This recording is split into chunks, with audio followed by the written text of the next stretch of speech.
The game we're talking about today, Star Ocean Integrity and Faithlessness, is the first time I've played any of the Star Ocean games, and going into it, I was pretty excited to try something new. Lead the way, my brethren of the blade. Before I say anything else, this game has a pretty solid subtitle, Integrity and Faithlessness. It's up there with, El Shaddai, Ascension of the Metatron. It's two words that sound important, but you're not quite sure what they mean in the context of the game. To me, this is known as the sweet spot. The thing about Star Ocean, as I say, the first in the series I've played, is that my opinion of it changes just about every time I play it.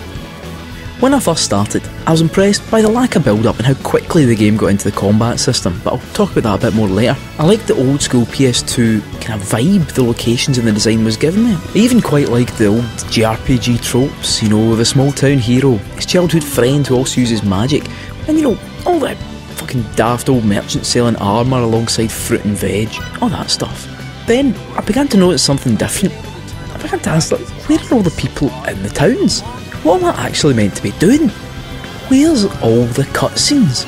You mostly get extended scenes of exposition told by characters all standing about, just standing, telling you the story and where to go next. Sometimes you get to walk and talk as well, but not too far. While the game gives you some amount of control during these exchanges, it doesn't want you wandering too far, so it erects an invisible wall, marked out with a big red line. I found myself trying to find the border during just every scene, even missing what were probably important story points in my quest to find out where the red line would be. I was getting a bit bored with Star Ocean. It was all feeling a little too familiar. The locations in the game kept changing, but nothing was taking my breath away the way that Toussaint did in The Witcher 3 expansion or Planet Mira in Xenoblade Chronicles X. It was all looking, pretty samey. Add into the mix a pretty unexciting story. It wasn't looking good for old Star Ocean. But then I started meeting and adding more characters to my little team, and things began to look up.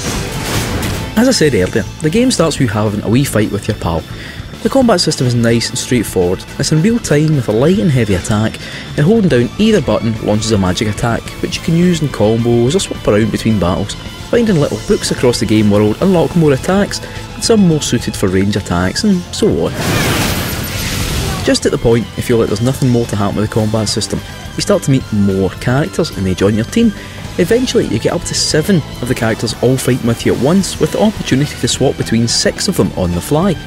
In between fights you can assign different roles such as, attacker, ace, healer, invoker, all that chat. Later you unlock the reserve rush, and this gives you super attacks to use on bosses or larger groups of enemies.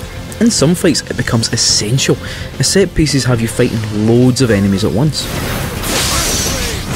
And even though the early game can feel a bit slow at times and a bit uninteresting, when the game does decide to have some more action-packed cutscenes, they can be genuinely exciting. Although, some of the dialogue is still pretty stinking. Zip it, you maggot! We're not pulling any punches if the Federation's involved. This is your last warning, monkeys. If Star Ocean Integrity and Faithlessness was a bag of nuts in the supermarket, it would be a mixed bag.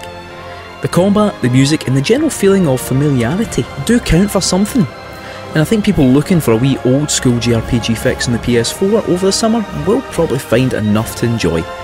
If though you're looking for something slick to get you back into JRPGs until Final Fantasy 15 or Persona 5 when that eventually comes, then this might not be for you. It's maybe a little too slow, a little too unrewarding, and at times a bit too restrictive.